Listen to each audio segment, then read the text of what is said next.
Chavira, Chapiro, bonjour tout le monde. Nous sommes le mercredi 21 février 2024 et vous regardez le journal des Chapio. Et si j'ai mis cette petite vidéo, c'est pour vous parler des cargoulis, des bouzébels qui sont présents en France et qui pourrissent la vie des Français de plus en plus. Et je tiens à commencer en disant que ces bouzébals sont une immense minorité des personnes d'origine étrangère en France. Mais ces gens-là sont les personnes qui foutent le plus le bordel.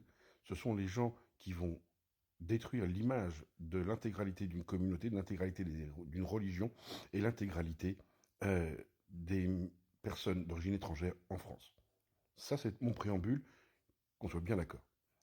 Pourquoi je veux vous parler de ça? Parce que malheureusement, on se rend compte qu'il y a une nationalité qui ressort très fort en termes de criminologie, qui sont les personnes euh, venues illégalement ou séjournant illégalement en France de nationalité algérienne.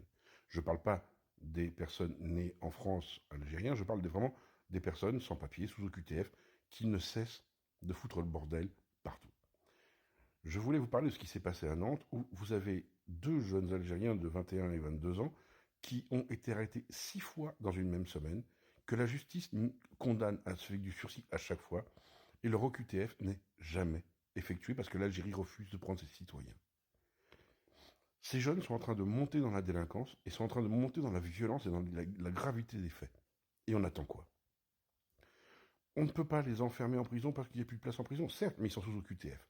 Pourquoi ne les mettons pas dans des centres de rétention administrative au moins 3 mois? Ce serait quand même pas mal. Vous me direz que le centre de rétention administrative, on en entre et on sort quasiment comme on veut, surtout à Nantes, on en est conscient. Le problème, c'est que la justice française ne fait pas son travail. La justice française est trop laxiste, surtout avec les personnes de ses origines, parce que la communauté de ces personnes sur la France est énorme. On parle de plusieurs millions de personnes et que le gouvernement français a très très peur de heurter, et eux, et le gouvernement d'Alger. Pourquoi ils ont peur de heurter le gouvernement d'Alger? Pour une raison très simple.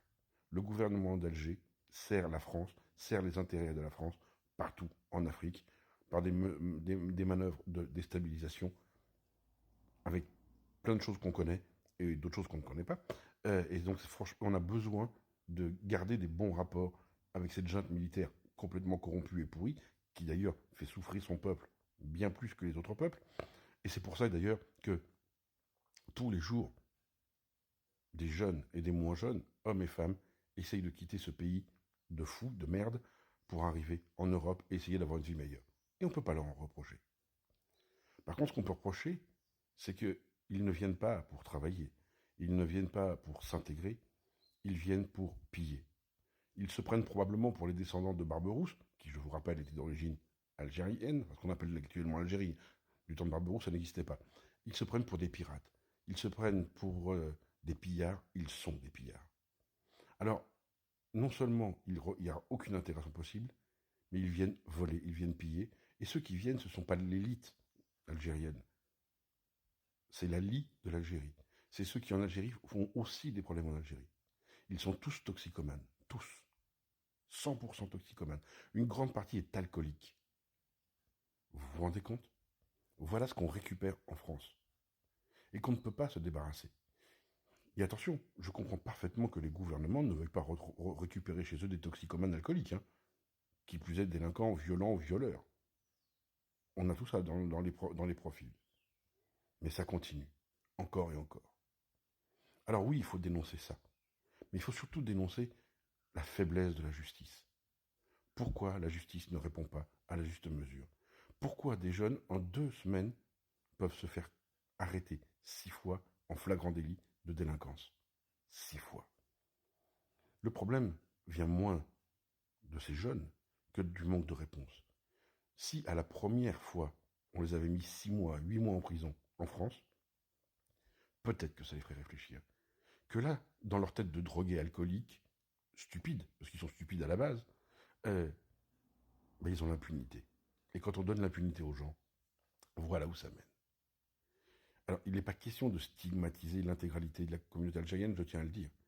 Il est temps simplement de montrer la réalité que notre justice, ben, Si vous êtes sans papier, algérien, drogué, alcoolique, elle sera très clémente avec vous. Par contre, si tu as le malheur de griller un feu rouge, tu vas manger. Si tu es un résident étranger avec tes papiers un jour, si tu travailles, si tu as une famille et si tu es intégré. J'en parle même pas si tu es citoyen français. C'est important de penser à ça parce que on ne peut pas reprocher tout à une seule chose. Mais notre justice est complètement dévoyée, complètement à la rue concernant ces jeunes délinquants parce qu'ils sont tous très très très très jeunes. Ils sont qui dans le trafic de stupéfiants? D'ailleurs, ils n'hésitent même plus à tuer parce que pour de l'argent ou de la drogue, ils tuent, hein, ils en sont là. On en est dans la prostitution. Il y a un nombre incalculable de jeunes filles qui se prostituent par des réseaux tenus par ces gens-là. On est dans le vol, la violence gratuite, et jusqu'où irons-nous? Je parle même pas des réseaux qui vont les récupérer pour faire des sales besognes, hein, on est bien d'accord là-dessus. Voilà. Donc il faut vraiment mettre le doigt là-dessus.